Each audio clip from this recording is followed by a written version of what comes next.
Hello friends, मैं हूं मोहम्मद शाकिब और आप देख रहे हैं हमारा channel M Shakib Khan knowledge.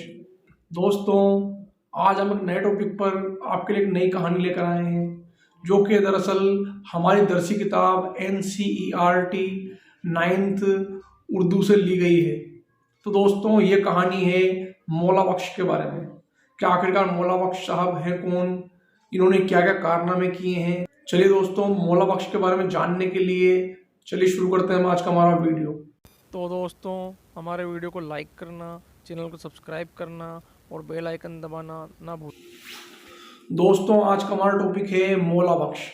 तो दोस्तों, मौला बख्श के बारे में जानने से पहले हम आपको इस सबक के जो मुसन्निफ हैं, जो अदीब हैं, उनके बारे में मुख्तसर सी मालूमात देना चाहते हैं कि इस सबक को लिखा किसने है। तो दोस्तों, इस सबक को लिखने वाले हैं मीर बाकिर अली दहलवी।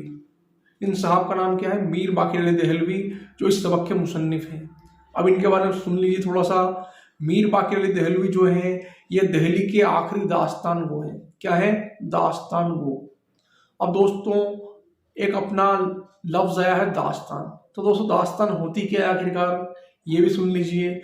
दास्तान दरअसल ऐसी किस्सा या कहानी होती है जिसके अंदर जादुई दुनिया के किस्से बयान किए जाते हैं, जैसे आलिफ लैला, हातिम ताई का किस्सा, अलादीन का किस्सा, उड़ने वाला कालीन, किसी भूत की कहानी, किसी देवी देवता की कहानी, परी की कहानी। तो दोस्तों, ये सब जादू दुनिया के जो किस्से होते हैं, जो हम पुराने वक्त से सुनते आ रहे हैं अपने दादा दादी से, परदादा से, जो हम कहानियां सुनते हैं जादू दुनिया के किस्से, ये क्या कहलाती है? दास्तान। तो हमारे जो मुसन्निफ है मीर बाकिर अली दहलवी, ये भी दिल्ली के आखिरी दास्तान गो थे। यानी आखिरी दास्तान गो। इनके बाद क्या हुआ? दास्तान गोई का जो फन था वो खत्म हो गया। क्यों खत्म हो गया? सिनेमा के आने से। जिस सिनेमा आया और क्या नाम है, अपने चलचित्र आए, टाकीज आए, टीवी का आविष्कार हुआ, तो इनसे क्या हुआ कि दास्तान गोई का फन धीरे धीरे खत्म हो गया है। तो दोस्तों, ये जो हमारे बाकिर अली दहलवी हैं, जो इस सबक के मुसन्निफ हैं, ये दिल्ली के अंदर पैदा हुए थे। तो हमारे इस सबक के जो मुसन्निफ हैं मीर बाकिर अली दहलवी, ये रियासत पटियाला, जो पटियाला हमारी रियासत थी उस टाइम, राजाओं के टाइम पर, तो रियासत पटियाला के अंदर मुलाजिम थे। अब दोस्तों, किस लिए मुलाजिम थे, यानी कि नौकरी क्या थी आखिरकार? तो दोस्तों, ये वहां पर वहां के राजाओं को दास्तान सुनाने का काम किया करते थे। यानी ये दिल्ली के आखिरी दास्तान वो थे, लेकिन पटियाला के अंदर चले गए थे, इसलिए नौकरी करने की वजह से। तो वहां के राजा के दरबार में ये दास्तान सुनाया करते थे। उसके बाद क्या हुआ? दास्तान गोई का फन खत्म होने लगा, तो ये वापस दिल्ली आ गए। कहाँ गए? दिल्ली। अब दिल्ली आए तो इनकी उम्र का आखिरी हिस्सा क्या हुआ? बहुत ही गरीबी में गुजरा। क्यों? क्योंकि ये दास्तान गो थे और दास्तान इनका फन क्या हो रहा था? धीरे धीरे खत्म होता जा रहा था। तो दोस्तों, ये थे हमारे मीर बाकिर अली दहलवी। 1928 में दिल्ली में ही इनका क्या हुआ? इंतकाल हो गया, इनकी वफात हो गई। अब इनकी जो मशहूर जो दास्तानें हैं, इनकी जो मशहूर किताबें हैं, वो हैं, सबसे पहले आता है इनकी पाजी पड़ोस, गाड़े खां ने मलमल जान से तलाक ले ली। गाड़े खां और मलमल जान। अब देखिए, इनका एक और सबक हमारे इसमें है मौला बख्श। तो दोस्तों, ये इनकी मशहूर किताबें और सबक हैं जो मैंने आपको बताए हैं। पहला हमारा था पाजी पड़ोस, दूसरा गाड़े खां ने मलमल जान से तलाक ले ली और तीसरा हमारा है मौला बख्श। तो दोस्तों, चलिए अब हम पढ़ते हैं मौला बख्श के बारे में। दोस्तों, आज हम पढ़ रहे हैं मौला बख्श के बारे में कहानी। तो दोस्तों, मौला बख्श जो है, ये दरअसल एक हाथी का नाम है। दोस्तों, मौला बख्श जो था एक हाथी था। ये तो आप सोच रहे होंगे कि हाथी पर आखिर कहानी क्यों लिख दी गई? हाथी तो लाखों हैं, फिर भी ये कहानी क्यों लिखी गई? तो दोस्तों, जो मौला बख्श था वो कोई आम हाथी नहीं था, वो एक खास हाथी था। और वो खास क्या था? देखिए कि मौला बख्श जो था वो आखिरी मुगल बादशाह बहादुर शाह जफर, उनका ये हाथी था। कौन? मौला बख्श। और मौला बख्श अपने कद में इतना ऊंचा हाथी था कि उसके बराबर कोई दूसरा हाथी आसपास नजर नहीं आता था। यानी दूसरे हाथी उसके सामने बौने नजर आते थे। यानी पानी कम चाय, ये कहावत है, पानी कम चाय पानी कम दूध, जो भी है। तो दूसरा हाथी उसके सामने कद में बौने नजर आते थे। जब उस पर अम्मारी कसी जाती, अम्मारी यानी एक कुर्सी, अम्मारी क्या है? एक कुर्सी है खास, जो कि हाथी की पीठ पर कसी जाती है। अब हाथी की पीठ पर अम्मारी क्यों कसी जाती थी? ताकि मुगल बादशाह जो है उस कुर्सी पर जो हाथी के ऊपर कसी जाती थी उस पर बैठ कर वो उसकी सवारी किया करते थे। तो दोस्तों जब मौला बख्श के ऊपर अम्मारी कसी जाती यानी वो कुर्सी कस दी जाती तो मौला बख्श शहर के किसी दरवाजे से बाहर नहीं निकल पाता था, यानी उसको अपनी चारों टांगे टेक कर घुटनों के बल शहर से बाहर जाना पड़ता था और वहाँ पे घुटने टेक करके ही वापस अंदर आना पड़ता था। क्योंकि जितने भी दरवाजे थे, आपने देखा होगा किले के दरवाजे बहुत ऊंचे ऊंचे होते हैं, लेकिन मौला बख्श उन किलों के दरवाजे में नहीं माता था। तो मौला बख्श के वास्ते ही मुगल बादशाह बहादुर जफर ने लाहौरी गेट, यानी दिल्ली के अंदर एक लाहौरी गेट है, उस लाहौरी गेट को तुड़वा कर ऊंचा करवा दिया ताकि मौला बख्श आसानी से मैं अम्मारी शहर से बाहर चला जाए और वापस अंदर आ जाए। अब दोस्तों देखिए, मौला बख्श इतना बड़ा हाथी है और इतना ऊंचा हाथी है, तो आखिरकार मुगल बादशाह बहादुर जफर के पास ये हाथी आया कहाँ से? तो दोस्तों मुगल बादशाह बहादुर जफर के वालिद थे अकबर शाह सानी, यानी अकबर द्वितीय। तो बहादुर जफर के वालिद के ज़माने में अकबर शाह सानी द्वितीय के टाइम पर एक सौदागर आया था। वो सौदागर मौला बख्श को लेकर आया था। उस सौदागर से इनके वालिद ने मौला बख्श को खरीदा था। तो दोस्तों जो मौला बख्श था, इसकी देख रेख के लिए एक फेलबान को रखा गया। किसको रखा गया? फेलबान। वो फेलबान कौन थे? बुखारा के एक सैयद साहब थे। बुखारा तुर्किस्तान का एक मशहूर शहर है, इतिहास के अंदर इसका नाम आता है बुखारा का, समरकंद बुखारा। तो एक मशहूर शहर है। तो वहाँ से एक सैयद साहब मुगल सल्तनत में आए थे और वो यहाँ कयाम पजीर हो गए थे, रहते थे। तो उनको मौला बख्श की देखरेख के लिए रखा गया, यानी फेलबान का ओहदा दिया गया। और बहादुर जफर ने उनको महाबत खां का खिताब दिया। महाबत खां यानी हाथी की देखरेख करने वाला। तो दोस्तों सैयद साहब को इसलिए रखा गया क्योंकि मुगल बादशाह की तरफ पीठ करके बैठना बेअदबी समझा जाता था उस वक्त। यानी जो हाथी को चलाएगा वो आगे बैठेगा, बादशाह उसके पीछे बैठेंगे, जो सामने बैठेगा उसकी पीठ किधर होगी? बादशाह की तरफ। तो बादशाह की तरफ पीठ करके बैठना बहुत ही उस समय बुरा माना जाता था, यानी बादशाह की बेअदबी माना जाता था। इसीलिए सैयद साहब को रखा गया, क्योंकि सैयद साहब सैयद थे तो उनका रुतबा बड़ा था। तो सैयद साहब को रखा गया। अब आगे क्या होता है देखिए कि एक बार जो मौला बख्श उसको मस्ती चढ़ गई। क्या चढ़ गई? मस्ती।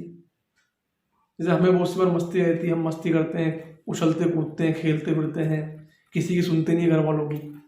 तो ऐसे क्या हुआ, एक बार मौला बख्श को मस्ती चढ़ गई। जब मौला बख्श को मस्ती चढ़ गई तो मौला बख्श ने सैयद साहब को गाफिल पाकर, गाफिल यानी सैयद साहब उस समय कहीं और देख रहे थे, तो उनको गाफिल पाकर मौला बख्श ने अपनी सूंड में लपेट लिया। इसको सैयद साहब अब सूंड में लपेट लिया, और सूंड में लपेट कर उन्होंने क्या करा कि उनका एक पैर अपने पैर के नीचे दबाया और दूसरा सूंड में रहने दिया और उनको जिंदा ही चीर डाला। किसको? सैयद साहब को। अब सैयद साहब का क्या हो गया? इंतकाल हो गया। उनको मौला बख्श ने मस्ती में आकर मार डाला। मौला बख्श मस्ती में पागल हो गया और इधर उधर भागने लगा। जब ये बात सैयद साहब की बीवी को पता लगी तो सैयद साहब और उनकी बीवी के एक बच्चा भी था 2-2.5 साल का। तो उस बच्चे का नाम था रहमत अली। क्या नाम था? रहमत अली। तो उसकी वालदा दौड़ी दौड़ी आई अपने बच्चे को लेकर और मौला बख्श के सामने ला करके उसको नीचे डाल दिया जमीन पर कि ए मुए, तेने मेरे पति को यानी मेरे खाविंद को तो मार ही दिया है, अब इस बच्चे को भी मार डाल और मुझे भी मार डाल, अब हम जीकर क्या करेंगे। तो उस वक्त तक मौला बख्श की मस्ती सारी उतर चुकी थी। तो मौला बख्श ने क्या किया, उस बच्चे को अपनी सूंड में पकड़कर उठाया और अपनी गर्दन पर बिठा लिया। उसने बच्चे को मारा नहीं, उसकी मस्ती उतर चुकी है, मस्ती में अगर पागल वाला होता। तो उसने क्या करा, बच्चे को अपनी गर्दन पर बिठा लिया और उसी दिन से वो बच्चा जो 2-2.5 साल का था रहमत अली, वो मौला बख्श के साथ ही रहने लगा। मौला बख्श और बच्चे में दोस्ती हो गई। अब देखिए दोस्तों, जो रहमत अली जो बच्चा था वो धीरे धीरे बड़ा हुआ। जब वो बड़ा हुआ तो उसके साथ उसकी हम उम्र यानी उसकी उम्र के बराबर के बच्चे खेलने आते। जब वो बच्चे खेलने आते तो क्या होता कि मौला बख्श जो था वो उन बच्चों के साथ भी खेला करता। तो कोई बच्चा रहमत अली से कहता, क्या कहता कि रहमत अली यार यारी दिखाओ यार, गन्ने वन्ने खिलवाओ। तो रहमत अली जो सैयद साहब का बच्चा था वो कहता मौला बख्श यारी आवे यानी अपनी यारी दिखाओ, अपनी दोस्ती निभाओ। तो मौला बख्श क्या करता कि गन्ने को छीलता और गन्ने छील छील कर उन बच्चों को खिला देता, पकड़ा देता। तो इस तरीके से मौला बख्श करता, गन्ने बांटा करता था। बच्चे दिन भर मौला बख्श के पास गन्ने खाने के लिए और खेलने के लिए आया करते, बच्चों की भीड़ लगी रहती थी। तो जब कोई बच्चा मौला बख्श से कहता कि नक्की आवे, क्या कहता नक्की आवे, तो मौला बख्श करता अपना एक पैर ऊंचा उठाकर खड़ा हो जाता। और जब तक वो बच्चा दोबारा ना कहता घुटने की, तब तक मौला बख्श करता अपना पैर जो है वो नीचे नहीं करता था, वो ऊंचा पैर करके ही खड़ा रहता था। तो इस तरीके से मौला बख्श बच्चों के साथ खेला करता। जब मौला बख्श को गन्ने और रोटियां डाली जाती, रोटियां जो होती है हाथी की रोटी अलग ही होती है, जिसे रातिब की रोटी कहते हैं। हाथी की रोटी जो होती है वो 2-3 इंच मोटी होती है। कितनी मोटी होती है? 2-3 इंच मोटी। तो जब गन्ने और रातिब किसको मौला बख्श को डाले जाते तो वो क्या करता, उन गन्नों और रोटियों को बच्चों में ही बांटा करता और बांट कर खाया करता। जब तक मौला बख्श की रोटी में से कोई बच्चा निवाला ना तोड़ लेता तब तक मौला बख्श रोटी ना खाता था। तो मौला बख्श इस तरीके से बच्चों में रोटी बांट कर खाता था और अपनी यारी दिखाता था। अब देखिए आगे दोस्तों कि मौला बख्श जो था इस तरीके से किया करता था। तो एक बार क्या हुआ कि मौला बख्श बाजार में जा रहा था और मौला बख्श के बच्चे ने बाजार में कह दिया, क्या कह दिया, नक्की आवे। तो मौला बख्श क्या करा, अपना पैर ऊंचा कर खड़ा हो गया। और जब तक उसी बच्चे ने दोबारा ना कहा तब तक उसने अपना पैर नीचे नहीं किया। सिपाही कहने लगे बेटा चल, लेकिन वो चलने को तैयार नहीं, वो पैर ऊंचा कर खड़ा है। उसी बच्चे ने कहा घुटने की, तब जाकर वो आगे बढ़ा। तो इससे क्या हुआ कि बच्चे बार बार खेलने आते, तो जो फेलवान था मौला बख्श की देख रेख करने वाला शख्स जो अभी लगाया गया है बाद में सैयद साहब के मरने के बाद, तो वो परेशान हो गया। उसने बादशाह से शिकायत कर दी। क्या शिकायत कर दी कि मौला बख्श जो है ये गन्ने और रोटियां बच्चों में ही बांट देता है, तो बच्चों को इसके पास आने ना दिया जाए, बच्चों को बंद कर दिया जाए। देखो आगे क्या होता है। बादशाह ने अगर हुक्म दे दिया और पहरा बैठा दिया। और जब पहरा बैठा दिया गया तो क्या हुआ, अगले दिन बच्चे मौला बख्श पास खेलने नहीं आए तो क्या हुआ, मौला बख्श ने ना खाना खाया ना पानी पिया, मौला बख्श भूखा ही रहा। ऐसे करते करते 1 दिन 2 दिन और 3 दिन निकल गए, मौला बख्श ने ना खाया ना कुछ पिया। तो फेलवान परेशान हो गया, वो बादशाह के पास गया। उसने जाकर अर्ज किया कि बादशाह सलामत, के बादशाह साहब के जो मौला बख्श वो खाना नहीं खा रहा है, 3 दिन हो गए हैं। तो अपने के नाम बहादुर जफर जो बादशाह थे उन्होंने फरमाया कि मैं भी फकीर हूँ, मेरा हाथी फकीर है। हमें अल्लाह ने क्या दिया है, बांट कर खाने के लिए दिया है, यानी हमारी आदत क्या है, बांट कर खाने की है। तो बादशाह ने फरमान किया, यानी फरमाया कि पहरा हटा दिया जाए और बच्चों को वापस मौला बख्श के पास खेलने आने दिया जाए। जब बच्चे मौला बख्श के पास दोबारा खेलने वापस आए और उसके बाद खेल कूद करने लगे तो मौला बख्श उनके साथ रोटियां और गन्ने बांट करके वापस खाने लग गया। तो इस तरीके से ये मौला बख्श था हमारा। और जब भी मौला बख्श होता और वो सवारी पर निकलता, यानी जब उसके ऊपर मुगल बादशाह बहादुर शाह पर बैठे होते या उस पर सवारी करने के लिए आते, तो मौला बख्श क्या करता, बादशाह का अदब करने के लिए अपने दोनों पैरों को झुका देता और झुककर सलाम किया करता था, अपनी सूंड नीचे कर दिया करता था और बादशाह को अपने ऊपर बैठा लिया करता था। और जब बादशाह उस पर बैठकर चलते तो निहायत ही अदब के साथ वो चला करता था।